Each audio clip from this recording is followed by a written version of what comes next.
কি মনে করেন যে আল্লাহর রহমতে আপনি কি 100% আলহামদুলিল্লাহ সুস্থ আছেন? আল্লাহর রহমতে সুস্থ আছেন। আচ্ছা।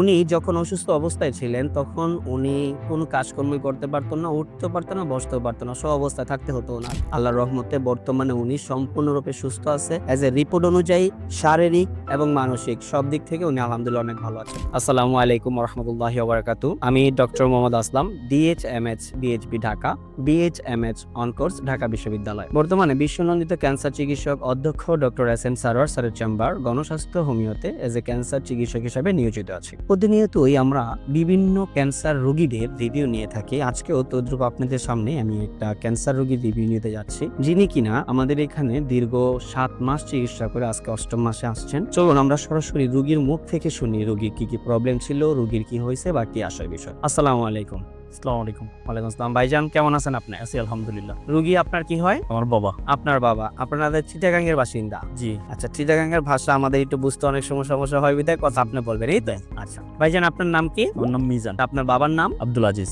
আপনাদের বাড়ি কোথায়? আমার বাড়ি চট্টগ্রাম কর্ণফুলীতে। চট্টগ্রাম কর্ণফুলীতে। সিকলবাহা আদর্শপাড়া। আদর্শপাড়া হলো গ্রাম? জি। গ্রাম হলো আদর্শপাড়া। নাম কি ইউনিয়ন নাম? সিকলবাহা। সিকলবাহা। এটা কর্ণফুলীতে পড়ছে, চিটাগাং? জি জি। আচ্ছা, চিটাগাং এর ওখানে গিয়ে এই নামে আমরা যদি খোঁজ করি, আপনাদের বাড়ির নাম জানি কি বললেন? আমাদের আব্দুল আলী সিকদারের নতুন বাড়ি। আব্দুল আলী সিকদারের নতুন বাড়ি? জি। আচ্ছা, উনি আপনার বাবা সর্বপ্রথম কি সমস্যা ভাবে আক্রান্ত ছিলেন, কেন আপনারা হসপিটালে গেছিলেন?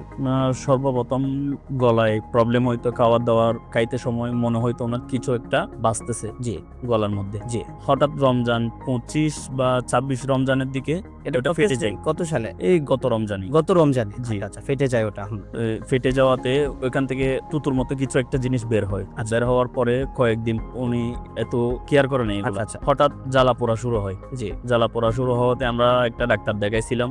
ডাক্তার পরামর্শ অনুযায়ী বিভিন্ন পরীক্ষা নিরীক্ষা করাইছি। পরীক্ষা নিরীক্ষার মধ্যে এটা কি বলে, গলার এন্ডোস্কোপি করেছিলাম? হ্যাঁ, এন্ডোস্কোপি করাইছি। এন্ডোস্কোপিতে বলতেছে যে ওনার গলার অবস্থা ভালো না, আপনারা দ্রুত হসপিটাল ভর্তি করান বা বায়োপসি করান। আচ্ছা আচ্ছা, আমরা বায়োপসি করানোর জন্য বিভিন্ন জায়গায় গেছি, অনেকজনে অনেক রকম ডিমান্ড করছে। জি। শেষ পর্যন্ত আমরা চট্টগ্রাম হসপিটালে বায়োপসিটা করি। ওইখানে বলতেছে যে ক্যান্সার। জি। ক্যান্সার ধরা পড়ার পরে বিভিন্ন ডাক্তারের সঙ্গে যোগাযোগ করি। ওনারা বলতেছে যে কেউ বলতেছে থেরাপি দেওয়ার জন্য, কেউ বলতেছে অপারেশন করার জন্য। এখন বাবাকে যখন প্রশ্ন করলাম আপনি কি থেরাপি দিবেন বা অপারেশন করবেন, কোনটা করবেন, উনি বলতেছে আমি অপারেশনও করবো না, থেরাপিও দিব না। আমি যদি বেঁচে থাকি যা কয়দিন এভাবে বেঁচে থাকবো, না হলে মারা গেলে তো চলে গেলাম। জি। তো আমি আপনাদের এখানে রিভিউ দেখলাম ফেসবুকে, বিভিন্ন রোগীর সঙ্গে আমি অনেক যাচাই করলাম। প্রায় 1 মাস ধরে আপনাদের এগুলা খুঁজে যাচাই। আমাদের যে পেজ আছে, আপনি নিজে ঢুকে আমাদের ভিডিওগুলো দেখেছেন, রিভিউ দেখেছেন, এটা প্রায় আপনি 1 মাসের মতো কন্টিনিউ করছেন। আমাদের বিষয় যাচাই বা জি। 1 মাস পরে আমি খোঁজ নিয়ে নাম্বারে আমি যোগাযোগ করি। তারপর উহি একজন ছিল, ওদের 2 জনের সঙ্গে আমি যোগাযোগ করি। যোগাযোগ করে ওদের থেকে ঠিকানা নিয়ে এখানে আসলাম। এখানে এসে চিকিৎসা শুরু করলাম। আমরা টোটাল কত মাস ব্যয় চিকিৎসা করছি? 5 মাস, 4 মাস শেষ। 5 মাসে যখন আসছি আমাদেরকে পরীক্ষা দেওয়া হয়েছে।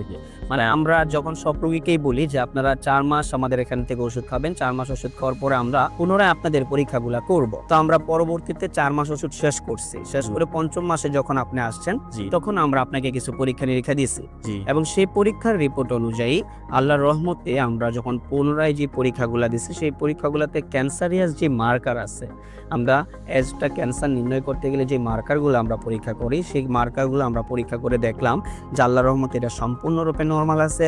ওনার ব্লাডের কিছু প্রবলেম ছিল, সেটা সম্পূর্ণরূপে আলহামদুলিল্লাহ নরমাল আছে। ওনার প্রস্রাবে কিছু সমস্যা ছিল, সেটাও সম্পূর্ণরূপে নরমাল।